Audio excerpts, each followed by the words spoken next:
L'atmosphère, elle est joyeuse, elle est belle, elle est unie, et tout se passe bien grâce à Dieu.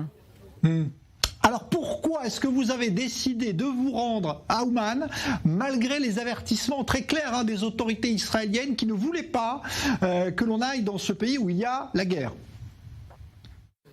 Effectivement, c'est ce que j'ai vu, et j'ai eu le choix entre suivre la première opinion, celle des informations qui nous disaient que l'État était très grave, que c'était un cas très très grave, ou alors des frères juifs qui voyagent et qui voyagent pendant certaines fêtes, pendant certains Shabbatot. Ils viennent passer certains Shabbats à Ouman depuis la guerre, et ils font des allers, des retours, et ils me témoignent, des dizaines d'amis à moi, ils me témoignent que tout se passe bien et que dans le voyage il n'y a aucun danger. Alors j'ai décidé de faire confiance à mes frères juifs qui font ce voyage et qui l'ont fait plusieurs fois, et je suis comme ça, j'ai pris ma décision. Voilà. Alors, dites-nous quand même, parce que c'est une ville qui a été bombardée au début de la guerre, en tout cas par les Russes, Ouman. Est-ce qu'il y a des traces autour de vous de ces bombardements? La vérité, c'est que je n'en vois pas. La vérité, c'est que je n'écoute pas trop les informations, donc je ne savais même pas qu'il y avait des bombardements. Enfin, j'avais entendu, mais pas, je ne savais pas vraiment où, etc. Et aujourd'hui, je me balade tous les jours dans Ouman et pas une seule trace, ni même un pétard, on n'a pas vu. Alors Moshe, racontez-nous maintenant comment vous avez réussi à rejoindre Ouman. Quel a été votre périple depuis Tel Aviv? Alors c'est de Tel Aviv, de Ben Gurion, on a atterri en Moldavie, et de Moldavie on a pris un taxi jusqu'à pas jusqu'à Ouman, on est parti jusqu'à Breslev, parce que la vérité c'est que on voyait sur le chemin que ça se passait tellement bien.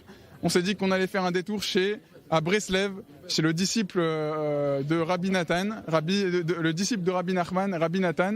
On a décidé de passer le premier Shabbat là-bas et ensuite d'aller effectivement à Ouman.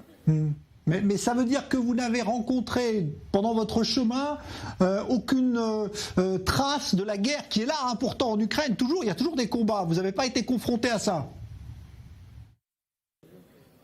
Non, on n'a pas rencontré de barrage, à part à la douane. Voilà, on a passé la douane. Pour moi, j'ai pas l'habitude, mais on a passé la douane, quoi. Mais à part ça, tout se passe bien et on arrive à Ouman facilement. Voilà, la seule différence, c'est qu'ils nous demandent le passeport à Ouman, dans l'entrée de Ouman. Mais à part le fait qu'ils nous demandent le passeport, il n'y a pas trop de changements par rapport aux autres années. Alors, on voit qu'il y a pas mal d'agitation autour de vous. On attend, paraît-il, 10 000 pèlerins pour la fête de Rosh Hashanah qui arrive, le Nouvel An juif. Est-ce qu'il y a déjà beaucoup de monde?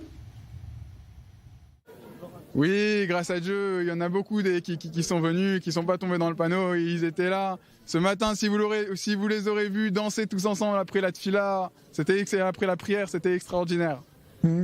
Moshe, est-ce qu'on a essayé dans votre entourage, dans votre famille par exemple, de vous dissuader de faire ce voyage, ce pèlerinage? Alors personnellement, moi je voulais partir voyager à Ouman déjà à la fête de Shavuot. Et mes parents n'étaient pas d'accord, donc je les écoutais, je suis pas parti. Et avec le temps, on avait de plus en plus d'amis qui faisaient des allers-retours sans problème et qui revenaient, qui nous disaient que tout se passe bien et que tout est comme d'habitude et qu'il n'y a pas de souci. Donc j'ai décidé de croire les témoignages que je connais personnellement. Et donc mes parents aussi, c'est des gens qu'ils connaissent et ça les a, comme on pourrait dire, amadoués peut-être, je ne sais pas si c'est le bon mot, mais avec tous ces témoignages, ils m'ont donné l'accord et donc je n'ai pas eu de problème par rapport à ça. Est-ce que vous avez pu discuter avec des Ukrainiens qui vivent à Ouman toute l'année ou des membres de la communauté juive qui sont là-bas tout le temps? Est-ce qu'ils vous ont raconté ce qu'ils ont vécu depuis que cette guerre a éclaté?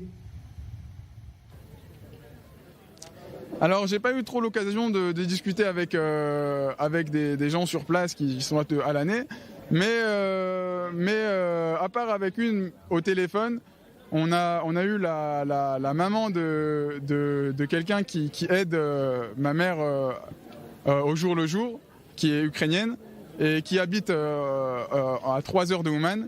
Elle nous a dit qu'effectivement, quand la guerre a éclaté, elle a dû déserté le pays, elle est partie.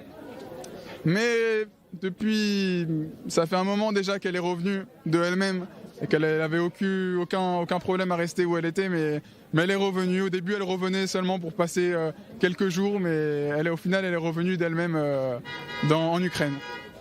Bon, bah écoutez, on va vous remercier, Moshe Atlani, on va vous souhaiter un bon pèlerinage, une bonne fête de Rosh Hashanah. Merci d'avoir été avec nous depuis Ouman, en espérant que tout se passe bien. Amen. On prie pour tous, qu'on puisse tous se rapprocher de Rabbi Nachman.